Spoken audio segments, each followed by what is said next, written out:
اس نے یہ جو دہشت گردی کے خلاف جتنا ہم نے کام کیا ہوا تھا گزشتہ 2013 سے لے کر 2017 تک، آپ کو پتہ ہی ہے کہ جب نواز شریف کی حکومت تھی تو دہشت گردی کا تقریباً خاتمہ ہو گیا تھا، اور یہ چوہے اپنے بلو میں جا گھسے تھے، کچھ زیر زمین چلے گئے تھے، کچھ نے ہتھیار ڈال دیے تھے، اور باقی جو ہیں وہ افغانستان بھاگ گئے تھے۔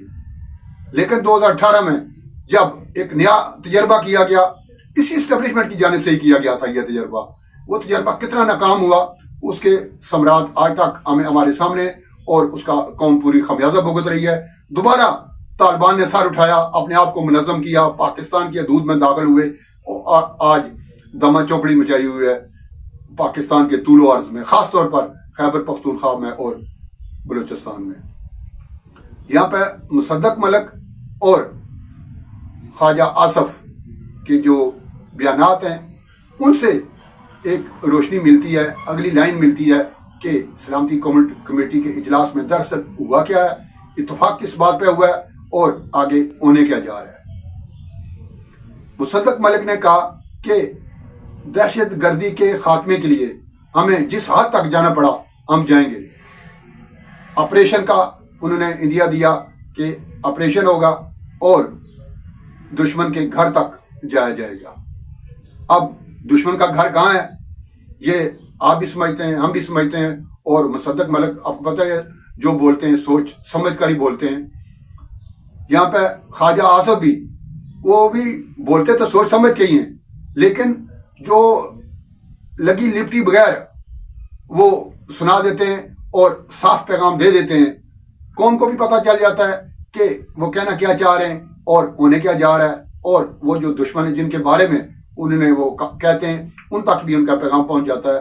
انہوں نے کہا کہ ہمیں دشمن کی دہلیز تک جانا پڑا تو جائیں گے، دشمن کے گھر تک جائیں گے، یعنی افغانستان کے اندر داخل ہو کر یہ جو دہشت گرد وہاں پہ اپنے آپ کو مسلح کر کے پاکستان کی حدود میں داخل ہوتے ہیں اور یہاں پہ آ کر دہشت گردی ہیں، انہیں وہاں جا کر ان کا کلا کما کرنا پڑا تو ضرور کریں گے۔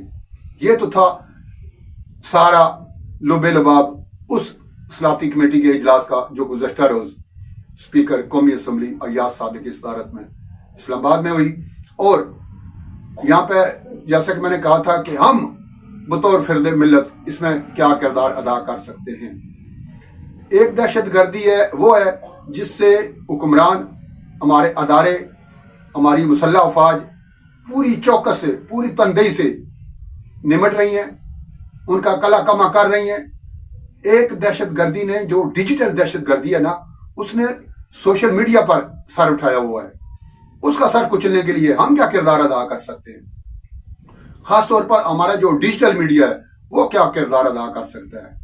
جناب، ڈیجیٹل میڈیا کو چاہیے کہ ایسے جو لوگ ہیں جو شر پسندی پھیلا رہے ہیں، جو کہ مسلح ہماری افواج جو کام کر رہی ہیں ان کے راستے میں روڑے اٹکا رہے ہیں، نہ صرف روڑے اٹکا رہے ہیں بلکہ انہیں مورد الزام ٹھہرا رہے ہیں۔ جب بھی کوئی واقعہ ہوتا ہے تو یہ لوگ پاک فوج کو متون کرنا شروع کر دیتے ہیں، اس پہ الزامات کی برمار شروع کرتے ہیں تاکہ مرال ڈاؤن ہو۔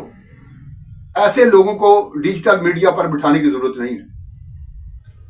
جو اپنا پرچار کر رہے ہیں، انتشار پھیلانے کے لیے وہ پیغام دیتے ہیں اپنے کارکنوں کو اور پوری دنیا کو، کیوں نہ ان کا بائیکاٹ کیا جائے۔ اور یہ جو ٹاک شوز ہوتے ہیں شام کو، ڈیجیٹل میڈیا کو چاہیے کہ ایسے لوگوں کو وہاں پہ نہ بلائیں۔ صرف جو ملکی سلامتی کے لیے جو دن رات ایک کیے ہوئے جن لوگوں نے، چاہے وہ اپوزیشن کے لوگ ہیں چاہے وہ حکمران اتحاد کے لوگ ہیں، صرف ان لوگوں کو بلایا جائے جو کہ پازیٹیو میسج آگے کنوے کریں قوم کو اور قوم کا مرال بلند کریں، نہ کہ انہیں مایوس کریں۔ اور بطور افراد ملت ہم کیا کردار ادا کر سکتے ہیں؟ ہم کردار ادا کر سکتے ہیں سوشل میڈیا پہ۔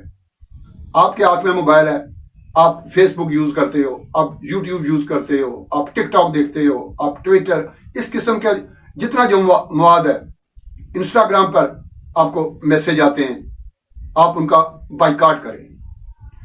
جس طریقے سے مہنگی ہونے پر سبزی پھل کا آپ بائیکاٹ کرتے ہیں اور اس کی قیمتیں نیچے لے آتے ہیں، اسی طریقے سے یہ چاہیے کہ آپ یہ جو شر پسند عناصر ہیں، ان کی جو پوسٹیں ہیں، ان کے جو شر پسندی پر مشتمل ان کا مواد ہے، اس کا بائیکاٹ کریں۔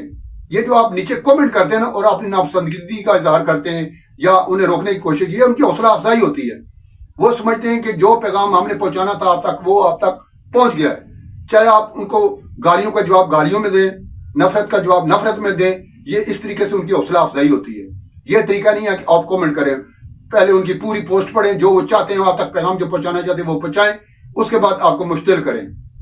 ظاہر ہے جو بے وطن شہری ہے وہ مشتعل ہی ہوگا، اس نے آگے سے اس طریقے سے کامنٹ کرنا. لیکن یہ کامنٹ بھی جو ہے نا ان کی کامیابی کی دلیل ہے، ان کی کامیابی کی طرف اشارہ کرتا ہے. آپ نے کرنا کیا ہے؟ ان کا بائیکاٹ کرنا ہے. بائیکاٹ کیسے کرنا ہے؟ ان کا آئی ڈی بلاک کر دیں. کسی ایسے شر پسند عناصر کی پوسٹ پہ، اس کے پیغام پہ، اس کی ویڈیو پہ، اس کے کسی میسج پہ کامنٹ نہ کریں، بلکہ اس آئی ڈی کو بلاک کریں. چند دن لگیں گے، آپ اس مقصد میں کامیاب ہو جائیں گے. آپ ان تمام آئی ڈیز کو بلاک کرنے میں کامیاب ہو جائیں گے جو اس ملک میں شر پھیلا رہے ہیں.